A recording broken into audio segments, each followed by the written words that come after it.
tout le monde. Welcome to another episode of the Point of No Return podcast, the show where we go behind the scenes to understand the secrets and strategies of the most interesting Canadian companies. On this week's show, I had the pleasure of speaking with Jade Doucet-Martineau, co-founder and CEO at Puzzle Medical. You might have heard the news. Jade and her team recently raised a $34 million Series A. I've been trying to get her on the podcast for a few months. I'm really happy that Jade took the time. A little bit about Jade. She co-founded and started Puzzle Medical Devices with two other co-founders 5 years ago. They've developed a minimally invasive heart pump for patients with advanced heart failure.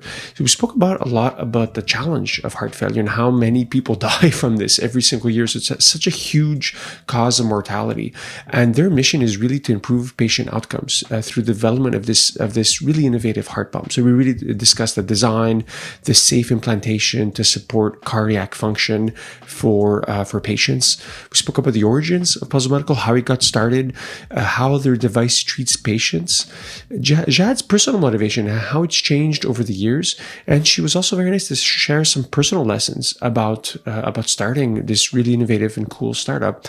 And then finally, the health tech ecosystem in Quebec and her thoughts on how big her company can get. It was a really passionate conversation. I hope that you enjoy my chat with Jade.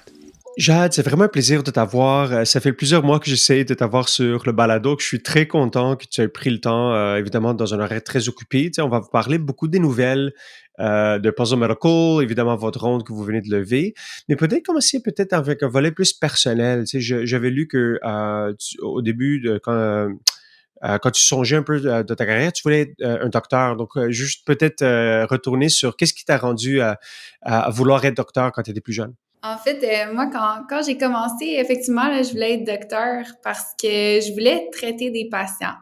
C'est quand je me suis questionnée sur pourquoi est-ce que je voulais traiter les patients que j'ai vraiment compris qu'est-ce que je voulais faire plus concrètement.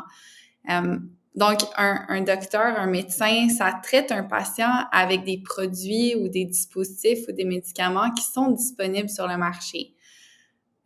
Par contre, qu'est-ce qui m'intéressait, moi, c'était vraiment de venir concrétiser une réponse aux besoins cliniques du patient qui répondrait optimalement aux besoins. Donc, pas nécessairement de prendre qu'est-ce qui était disponible, mais de plutôt venir créer quelque chose qui serait optimal pour notre patient. Puis là, quand on se questionne sur qui est-ce qui crée les réponses aux besoins des patients, en fait, c'est souvent les ingénieurs.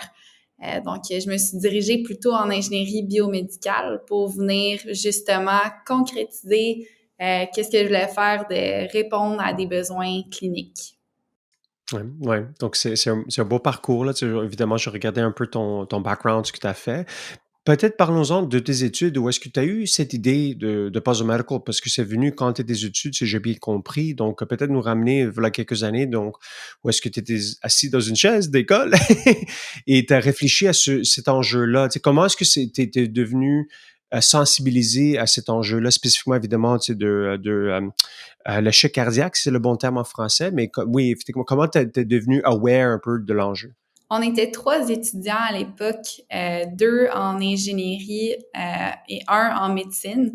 Celui en médecine était orienté envers la chirurgie cardiaque. Donc, on prenait un cours à l'École de technologie supérieure d'entrepreneuriat, donc d'introduction à l'entrepreneuriat en fait. Puis dans le cadre de ce cours-là, on apprenait à construire une entreprise, une start-up. Puis à la fin de ce cours-là, on présentait à des investisseurs pour voir qu'est-ce qu'ils pensaient du produit ou de l'entreprise, du moins, qu'on avait créé. Puis Gabriel, donc, qui était celui en chirurgie cardiaque, à l'époque étudiant, recevait des patients en insuffisance cardiaque avancée à l'hôpital. Puis il se retrouvait justement devant cette énorme problématique que les patients qui ont besoin d'un nouveau cœur n'ont pas de solution optimale pour répondre à leurs besoins présentement. Donc, quand il a réalisé ce besoin clinique-là, il en a discuté justement avec moi et avec François, le 3e cofondateur en ingénierie. Puis ensemble, on s'est dit qu'on avait le pouvoir de changer le futur pour ces patients-là. Donc, c'est là la genèse de l'entreprise. Donc, cette compréhension puis cette cartographie-là du besoin clinique chez le patient. Donc, peut-être parlons plus, Jade, alors de cet enjeu-là. Tu sais, donc, j'ai compris, il y a 250 000 patients aux États-Unis seulement qui sont affectés par heart failure. Tu sais, je sais pas si c'est le terme en français, c'est l'échec du cœur, là, si c'est exactement une traduction, là, mais où est-ce que des personnes, tu sais, le cœur fait vivre tout le monde et si ça fonctionne pas, tu sais, on sait qu'est-ce qui se passe. Comment vous avez découvert que la méthode utilisée aujourd'hui ne convenait plus ou était moins adéquate? Comment vous êtes venu un peu à cette conclusion? Donc, peut-être pour mise en contexte, là, l'insuffisance cardiaque, ça touche à peu près 30 millions de patients à travers le monde. Au Canada, on parle d'à peu près 20% de la population qui est affectée par l'insuffisance cardiaque. Puis si on veut un chiffre qui fait un peu peur, là, on a un patient par minute qui meurt d'insuffisance cardiaque en Amérique du Nord. Donc, c'est énorme. C'est la plus grosse problématique, tout ce qui est problème cardiaque. Maintenant, nous, comment est-ce qu'on a compris qu'il y avait un besoin clinique? Ben, c'est justement avec ce chiffre-là. Un patient par minute meurt d'insuffisance cardiaque en Amérique du Nord. C'est énorme. Puis les solutions qui existent présentement, quand un patient a besoin d'un nouveau cœur, c'est soit un transplant cardiaque, donc de venir mettre un nouveau cœur au patient, qu'il soit artificiel ou qui vienne d'un autre patient qui en a plus besoin, ou les cœurs artificiels et les pompes cardiaques. Mais toutes ces options-là requièrent une chirurgie à cœur ouvert. Donc, on vient faire une sternotomie sur le patient. C'est à peu près 16 cm d'ouverture au niveau du sternum. On vient ouvrir, puis on vient soit retirer le cœur, soit faire un trou au niveau de l'apex, donc au niveau du bas du cœur, puis insérer une pompe cardiaque. Ça, c'est les solutions qui existent présentement du côté mécanique. Ces options-là, comme vous pouvez l'imaginer, là, sont extrêmement invasives et extrêmement risquées. On parle ici de patients qui sont extrêmement faibles, puis d'une chirurgie qui est extrêmement risquée. Donc, les deux combinés ensemble, c'est pas une solution qui est optimale pour personne. Maintenant, l'autre option qui existe, si on veut pallier à la situation du patient qui a un besoin, mais dont la solution d'ouvrir ne fonctionne pas, ou du moins le patient n'est même pas éligible, ben on a des patients qui restent sur la thérapie médicale, donc qui prennent des médicaments. Les médicaments fonctionnent jusqu'à un certain point où est-ce que le patient ne répond plus à cette médication-là. Donc, qu'est-ce qui arrive à ce moment-là, quand on atteint l'insuffisance cardiaque avancée, donc que les médicaments ne fonctionnent plus? Ben là, le patient a à peu près 50% de mortalité dans la première année suivant le diagnostic. Donc, c'est une problématique qui est évidente de par le fait que les patients en meurent dès l'année 1. Donc, c'est pour ça qu'on s'est décidé à s'attaquer à ce problème-là. Donc, la problématique que les solutions qui existent, c'est soit une grosse chirurgie, soit des médicaments qui cessent de fonctionner après un certain temps. Ouais.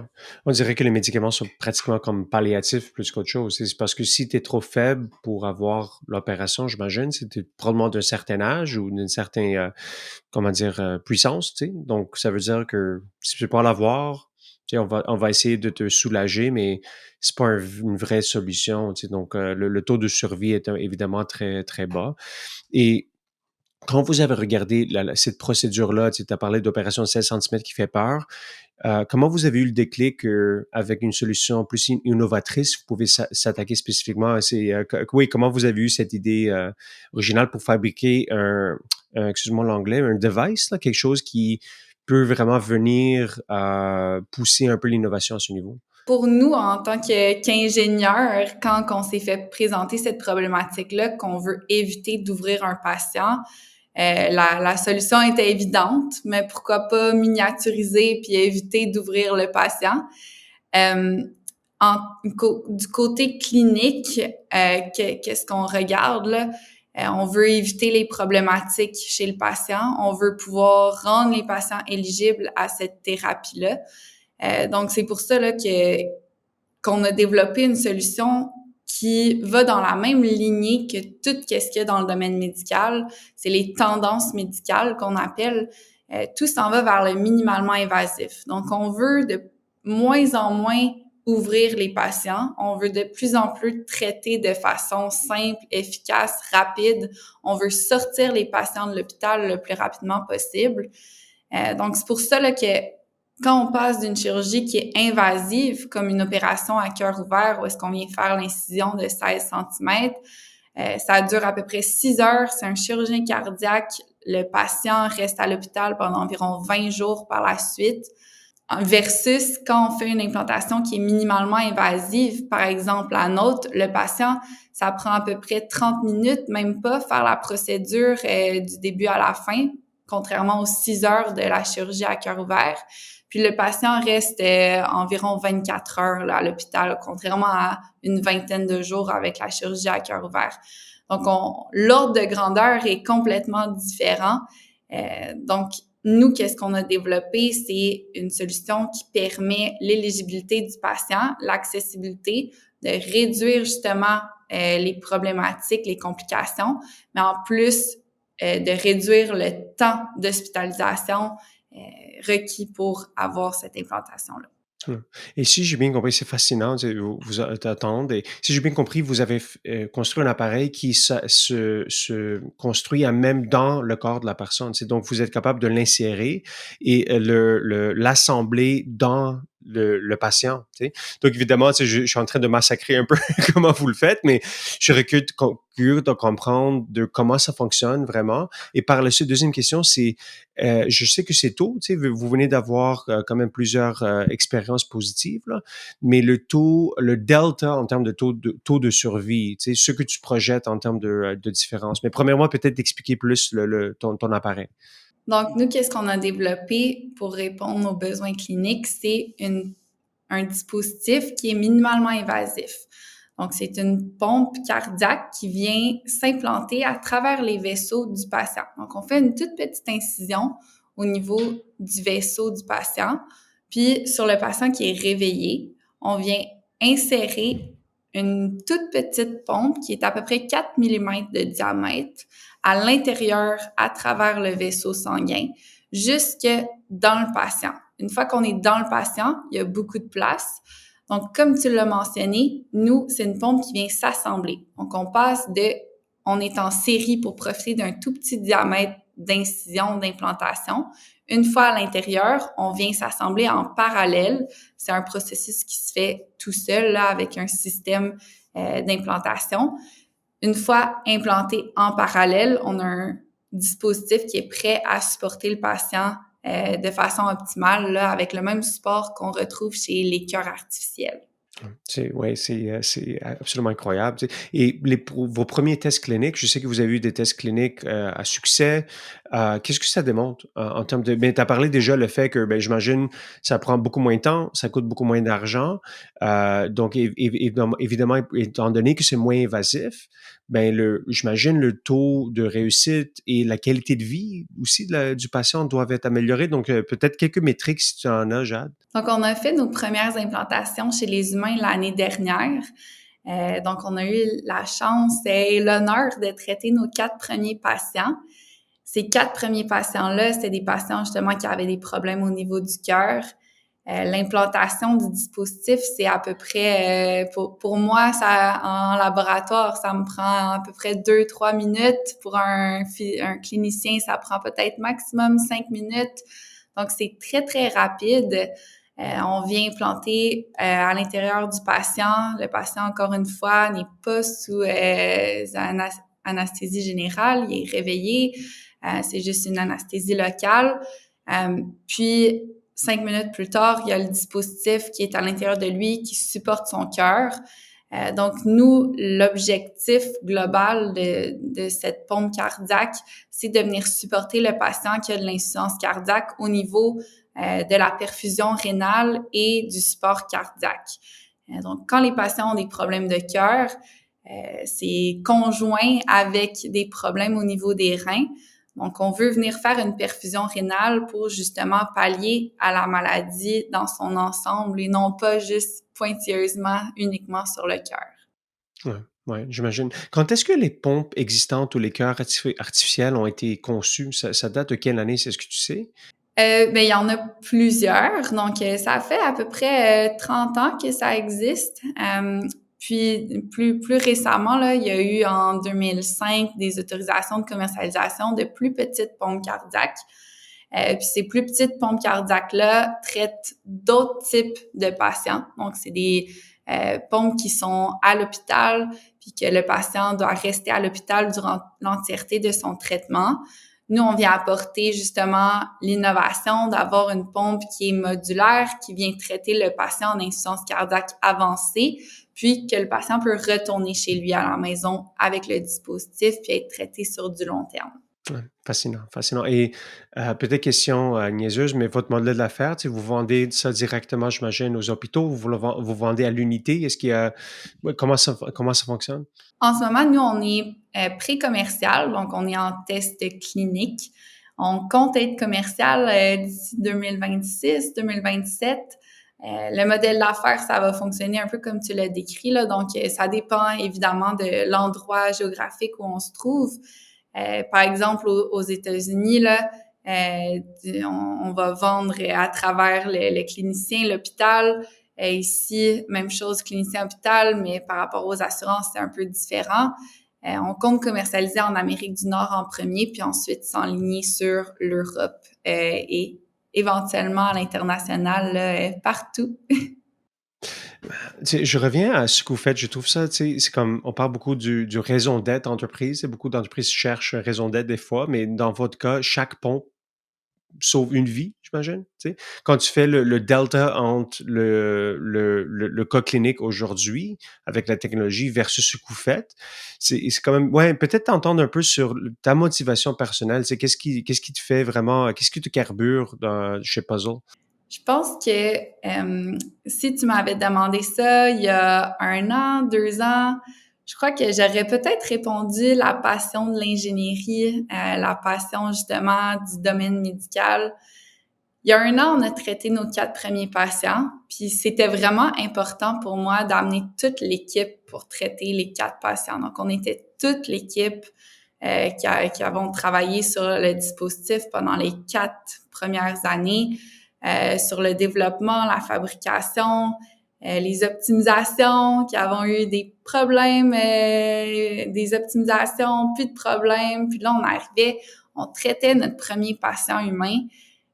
Puis c'est à ce moment-là, je pense qu'on comprend vraiment pourquoi on le fait, de rencontrer ton patient avec ton équipe qui a conçu, développé, fabriqué le dispositif, qui a passé tous les tests physiques d'ingénierie, mais là, de le voir du côté clinique, du côté patient, c'est vraiment un monde de différence, puis c'est une reconnaissance qui est inexplicable d'être là à ce moment-là. C'est à ce moment-là que tu es reconnaissant de toutes les années que tu as passées, tous les efforts que tu as mis, toutes les nuits blanches, les week-ends, les Noëls même, à travailler là, pour répondre à ce besoin clinique-là. Puis c'est vraiment pour le patient. À la fin de la journée, on développe un traitement pour les patients que peu importe quel est le traitement, notre objectif, c'est de traiter le patient. Donc, c'est pour ça qu'on le fait. Ouais, ouais, très honorable, très honorable. Tu sais, donc, en termes de témoignage, tu sais, oui, bonjour, ça a sauvé ma vie. Donc, vraiment une belle façon. Est-ce Un que, jour, un jour, en 2026, quand on va être commercial. est-ce que vous avez déjà commencé à réfléchir sur d'autres études de cas, parce que j'imagine votre technologie de rendre ces appareils plus miniatures, être capable d'assembler à même dans le patient, est-ce qu'il y a-t-il d'autres maladies que vous pouvez traiter éventuellement? Ouais, ben c'est un bon commentaire. On a à peu près 10, 11 familles de brevets. Donc effectivement, elles ne restreignent pas l'entreprise à aller juste pour les patients qui ont besoin d'un nouveau cœur. Ça peut répondre à tout plein de problématiques. Effectivement, là, il y a d'autres problèmes au niveau de la circulation à l'intérieur des patients. Donc oui, on répond présentement à la problématique d'insuffisance cardiaque du côté ventricule gauche, mais il y a tout plein d'autres opportunités dans les prochaines années qui s'en viennent. Mais on est très focus. Un de nos plus grands points forts chez Puzzle, c'est d'être extrêmement focus. Donc, on va garder les prochaines pour dans 5 ans.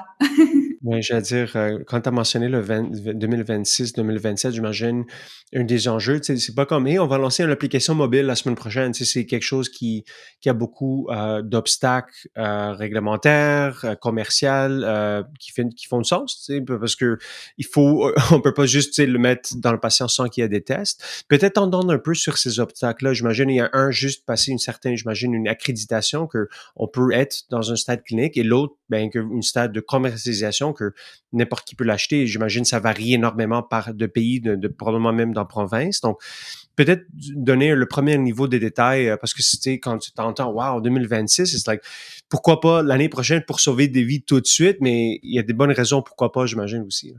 Certainement, mais on pourrait appeler ça un obstacle, tout ce qui est entre nous et la commercialisation, mais ça fait partie du processus d'approbation des dispositifs sur le marché.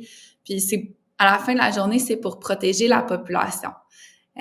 Puis quand on comprend la rigueur derrière ce processus-là, c'est assez satisfaisant en tant qu'ingénieur et j'imagine en tant que clinicien de voir cette rigueur-là en marche parce que elle est importante. Il y a une raison pourquoi elle est là, justement pour protéger la population.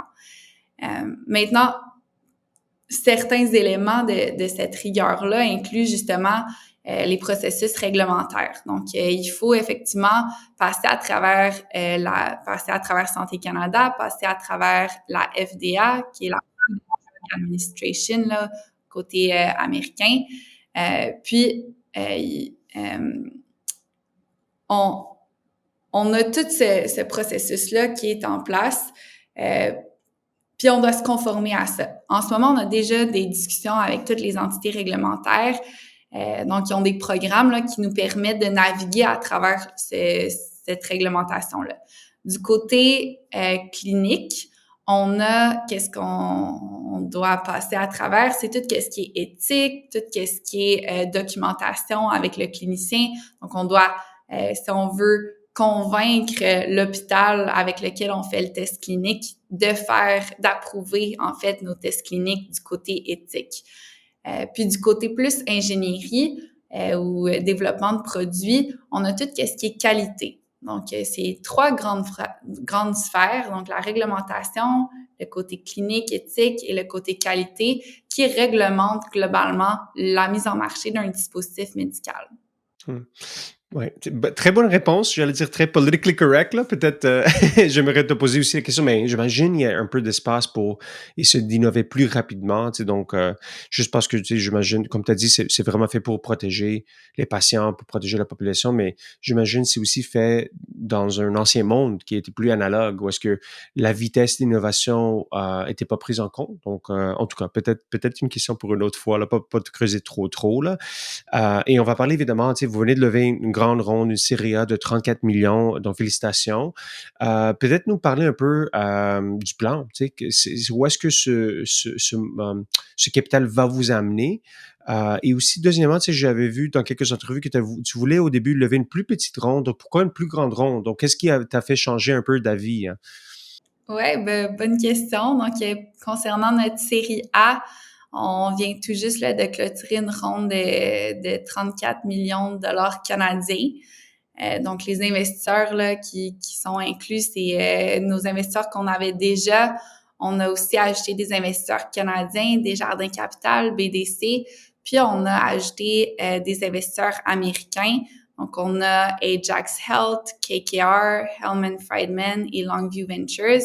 C'est dans les plus grands fonds du monde et également dans des fonds qui sont spécialisés dans le domaine cardiovasculaire, donc qui est notre industrie.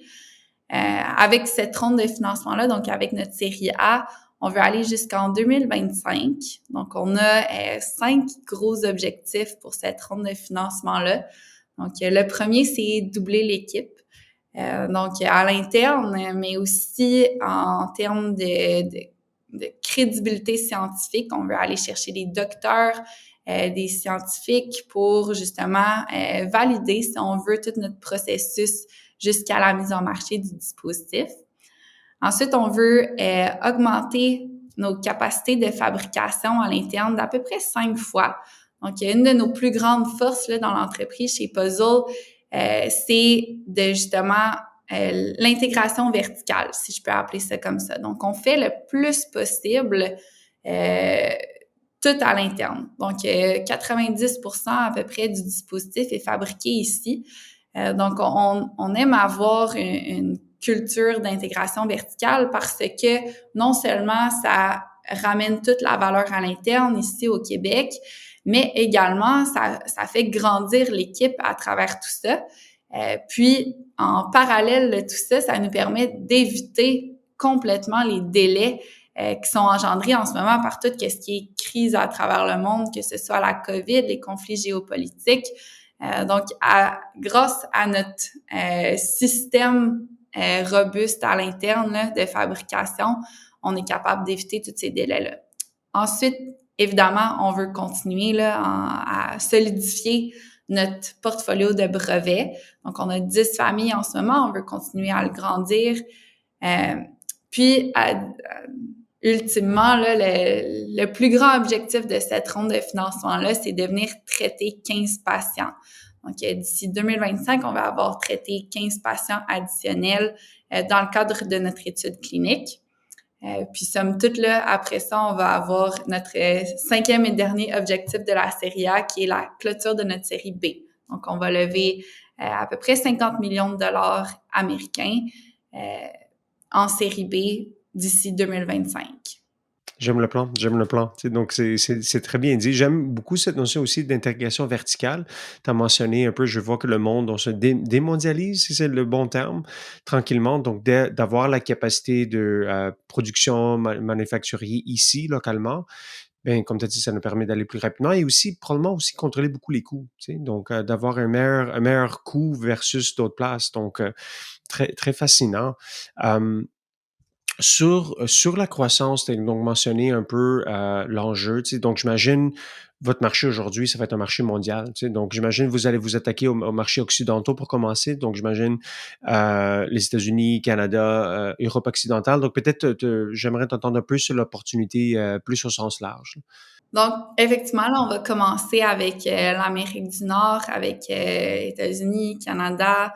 Ensuite, on va s'en aller en Europe. C'est sûr que tout ça, c'est dans longtemps. Là, on parle de 2026, 2027 et plus. Mais éventuellement, là, on va aller toucher le plus de patients possible. Donc, on veut être à travers le monde globalement. Nos brevets sont dans plusieurs régions du monde là, et couvrent toutes nos innovations. Donc, on a cette possibilité-là d'être commercial dans tous les pays si on veut. Mais c'est sûr qu'on va être focusé initialement parce qu'on veut pouvoir contrôler justement le plus possible la vision de l'entreprise de grandir de façon organique, d'avoir tout à l'interne, de fabriquer ici au Québec. Donc, c'est un peu ça notre vision là pour notre commercialisation. Nous, on veut faire, comme j'ai mentionné rapidement tout à l'heure, là, on a Puzzle Medical qui est l'entreprise. On a notre premier produit qui est notre pompe cardiaque, le Module Heart. Éventuellement, quand on va être rendu là, on veut avoir plusieurs autres produits. Donc, on veut devenir un géant dans le domaine du médical. Puis, on veut que ce géant-là soit basé au Québec. Donc, c'est pour ça qu'on fait le plus possible une croissance là, qui nous permet de supporter cette vision-là.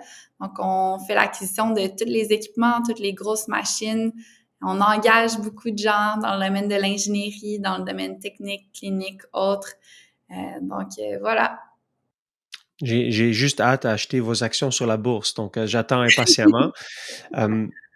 Ça fait 5 ans que toi et tes cofondateurs ont lancé la boîte. Jade, j'imagine, tu as plein de leçons, tu sais. Donc, je sais, c'est 5 ans pour faire comment dire en anglais, overnight success, là. Donc, ça prend quand même des années. Que tu as mentionné le travail acharné, là. Est-ce que tu as des leçons peut-être personnelles ou professionnelles que tu as tirées durant ce parcours-là? Je sais que ça a l'air que vous faites que commencer, mais en même temps, avec un pas de recul, tu sais, comme on l'a dit avant, oui, c'est un jalon, une série A de 30 millions, là, qui est quand même impressionnant. Donc, mais c'est quand même un grand jalon qui vous amène vers le succès. Donc, peut-être avec un peu de recul, un peu de perspective, qu'est-ce que tu as appris, là? Je crois que la plus grande leçon que je tire de ces 5 dernières années d'expérience, si je peux dire comme ça, c'est justement, initialement, quand on a commencé Puzzle, on pensait que les gens à l'externe savaient plus que nous.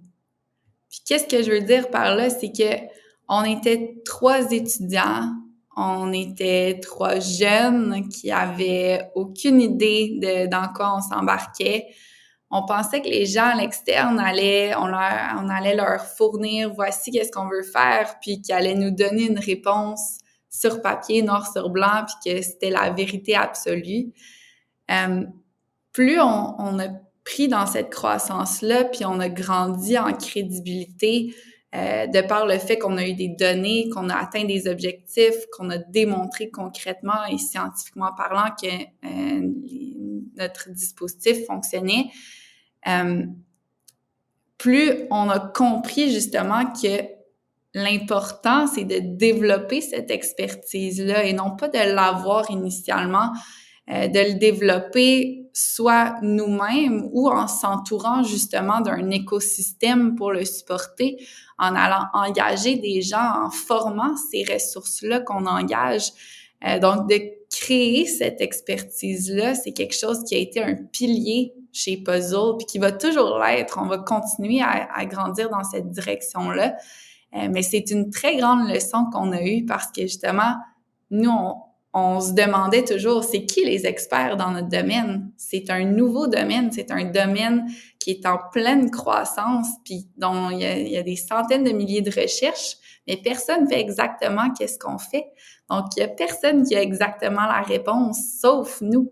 Donc, c'est pour ça là, que je pense que la crédibilité qu'on a réussi à construire de par l'expertise qu'on est allé développer, c'est le nerf de la guerre là, dans notre industrie.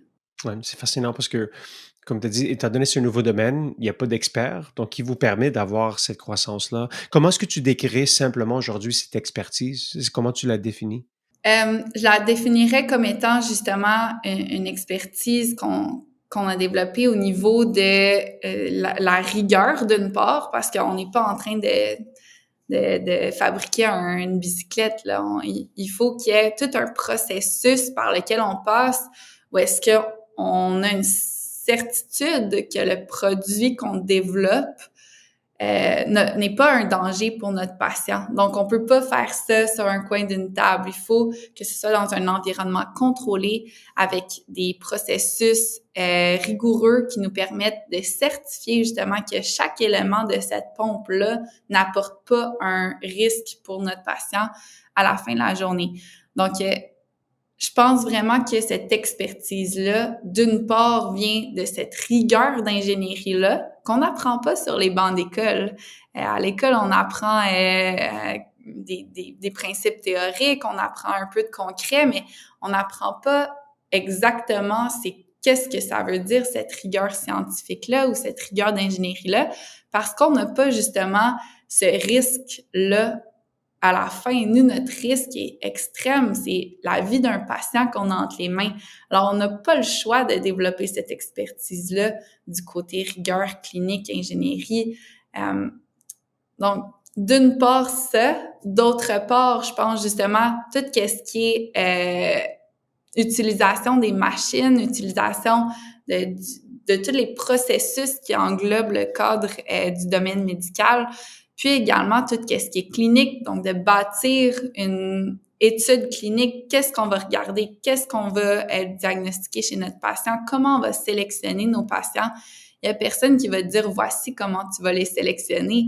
C'est toi qui dois le déterminer à l'interne ici. Évidemment, il y a des consultants, mais il y a personne de mieux placé que toi parce que c'est toi qui connais qui tu traites, c'est toi qui sais comment ton dispositif fonctionne, à quoi il répond.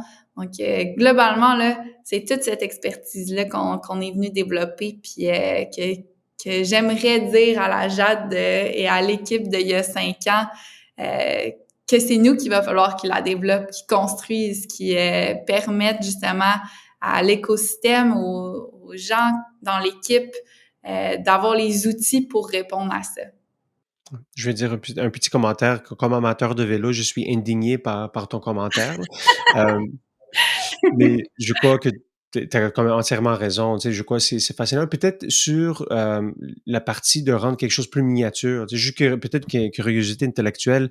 Est-ce que les techniques, et ça c'est vraiment, je vais dire, une question de comme quelqu'un qui se connaît pas du tout là, mais est-ce que les techniques de fabrication vont nous permettre d'avoir de plus en plus de petits appareils? Donc j'essaie de combiner votre technologie avec votre expertise, donc qui rend, j'imagine, l'opportunité, votre marché adressable très très grand et très vaste. Mais est-ce que c'est vrai qu'on va être capable de rendre nos appareils de plus en plus efficaces à plus petite taille? Est-ce que je suis dans le champ un peu ou non?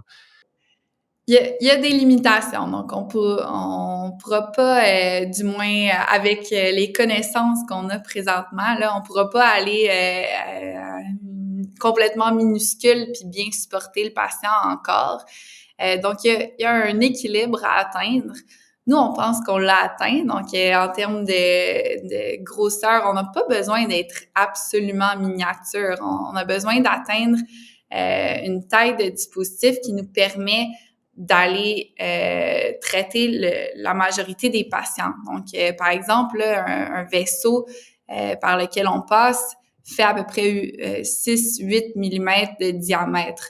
Donc, nous, on est 4 mm de diamètre. Ça serait inutile, comme tu peux l'imaginer, d'être 2 mm parce qu'à 4 mm, on a amplement de place, comme la majorité de la population fait entre 6 mm et 8 mm.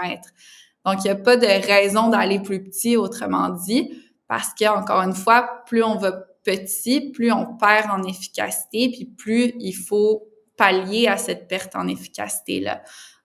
Donc, pour nous, là, on pense qu'on a atteint une taille qui est très raisonnable, qui est en fait non seulement raisonnable, mais optimale pour le patient, qui permet d'aller traiter, somme toute, pas mal la majorité des patients, puis qui répond aussi de façon optimale. Parce que si on a quelque chose de complètement minuscule, justement, on perd en efficacité, donc il faut augmenter par exemple, en vitesse de rotation, ce qui fait d'autres problématiques de surchauffe ou de problématiques au niveau des éléments du sang. Voilà. Oui, donc ouais, merci pour d'avoir répondu à ma question. Donc, d'avoir pris le temps. Peut-être une autre question parce que tu as mentionné cette notion d'écosystème et d'avoir de l'aide. Est-ce que ici au Québec, est-ce qu'on a des acquis qui nous permettent de créer d'autres puzzles, d'autres types d'entreprises? Donc, c'est avec cette notion d'expertise que tu as mentionnée. Curieux si tu réfléchis un peu à ces questions. Certainement. En fait, on y réfléchit beaucoup parce que il y a 5 ans, quand on a commencé, on se sentait vraiment comme les premiers, disons. On arrivait partout, puis les gens avaient peur du domaine médical, ne le comprenaient pas nécessairement. Je parle au Québec, là. On n'avait pas vraiment de comparable. On avait Cryo4 qui avait été un succès du Québec de cela il y a 15 ans. Par contre, on n'avait pas de comparable proche. On n'avait personne qui ressemblait exactement à qu'est-ce qu'on était en train de faire au même moment où on était en train de le faire et dans le même environnement où on était au Québec. Aujourd'hui, c'est tout le contraire. Donc, on a vraiment fait partie de la croissance de l'écosystème médical, j'ai l'impression, au Québec. Parce que justement, il y a 5 ans, on n'en voyait pas. Aujourd'hui, on entend presque juste parler des startups médicales. On est en train de vraiment créer cette expertise-là, du moins à Montréal, à Québec, j'en entends aussi. Puis c'est vraiment inspirant. Nos investisseurs, la majorité, ça a été ceux qui sont à l'international, ça a été la première fois qu'ils ont investi au Québec et au Canada, même pour certains d'entre eux, à travers Puzzle, dans soit notre seed, soit dans notre série A. Puis maintenant, ils ont plusieurs entreprises dans le portfolio qui viennent ici du Québec ou du Canada. Donc, on est vraiment fiers de faire partie de cette croissance-là. Puis, on l'a vécu justement de A à Z. Il y a 5 ans, on était pratiquement les seuls. On ouvrait toutes les portes. Les gens nous les refermaient parce que justement, l'inconnu, la peur. Aujourd'hui, on se fait ouvrir les portes. Les portes sont déjà ouvertes. Donc, on est pas mal fiers là, de l'écosystème dans lequel on est, puis de cette croissance, justement, puis l'espèce de mouvement que les gens veulent en faire partie. On parle d'entreprises médicales, puis tout le monde a un intérêt. Tout le monde connaît quelqu'un qui a un problème de cœur. C'est 20% de la population canadienne. Donc, c'est l'espèce de mouvement qui nous permet justement d'ouvrir les portes à travers le fait que tout le monde veut en faire partie, tout le monde veut nous aider là-dedans parce qu'ils ont un intérêt personnel aussi, que ce soit humanitaire ou autre, là, mais qui permet justement de les motiver à ça. Ouais, je pense pas, Jade, que j'ai une meilleure façon de finir cette entrevue-là. C'est donc très inspirant. Je lève mon chapeau. Là. Vous êtes un bâtisseur dans cette province, donc ce que vous êtes en train de faire dans le pays. Donc, vraiment, vraiment cool. Donc, je te remercie pour ton temps. Et peut-être une dernière question pour l'audience. S'ils veulent apprendre plus, connecter avec toi et apprendre plus sur Puzzle Medical, c'est quoi la meilleure façon? On met toujours des mises à jour sur LinkedIn. Donc, la meilleure façon de nous suivre, ça sera à travers ça. Donc, Puzzle Medical Device. As always, thanks for listening and don't forget to subscribe. If you want to learn more, check out thepnr.com.